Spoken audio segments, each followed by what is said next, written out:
اپنے اعصاب پر اس کو سوار کر لینا، اپنے دل کو ہلکا کرنا، کانپتے اور سسکتے پھرنا، تمام احتیاطی تدابیر اختیار کی جائیں گی۔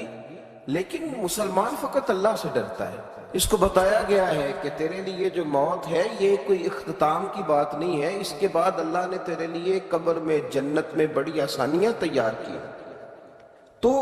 احتیاط ضرور کی جائے گی، اسباب ضرور تلاش کیے جائیں گے، لیکن گھبرا جانا، ڈر جانا، اپنے اوپر چیزوں کو طاری کر لینا، یہ کسی دہریے مشرک کی سوچ تو ہو سکتی ہے معاذ اللہ، لیکن یہ اہل ایمان کی سوچ نہیں ہے۔ اہل ایمان تو دنیا میں صورت خورشید جیتے ہیں، ادھر ڈوبے تو ادھر نکلے، ادھر ڈوبے تو ادھر نکلے، اور نظر جن کی خدا پر ہو وہ لوگ پھر گھبرا جائیں۔ ان کو تو چاہیے تھا دوسروں کو طاقت دیتے، ہمت دیتے، توانائیاں تقسیم کرتے، خیر کی بات کرتے، لوگوں کو بتلاتے کہ ہمیں تو ہمارے نبی پاک صلی اللہ علیہ وسلم نے پہلے ہی بتا دیا تھا کہ دنیا تمہارے لیے قید خانہ ہے، اور یہ یہاں تو تم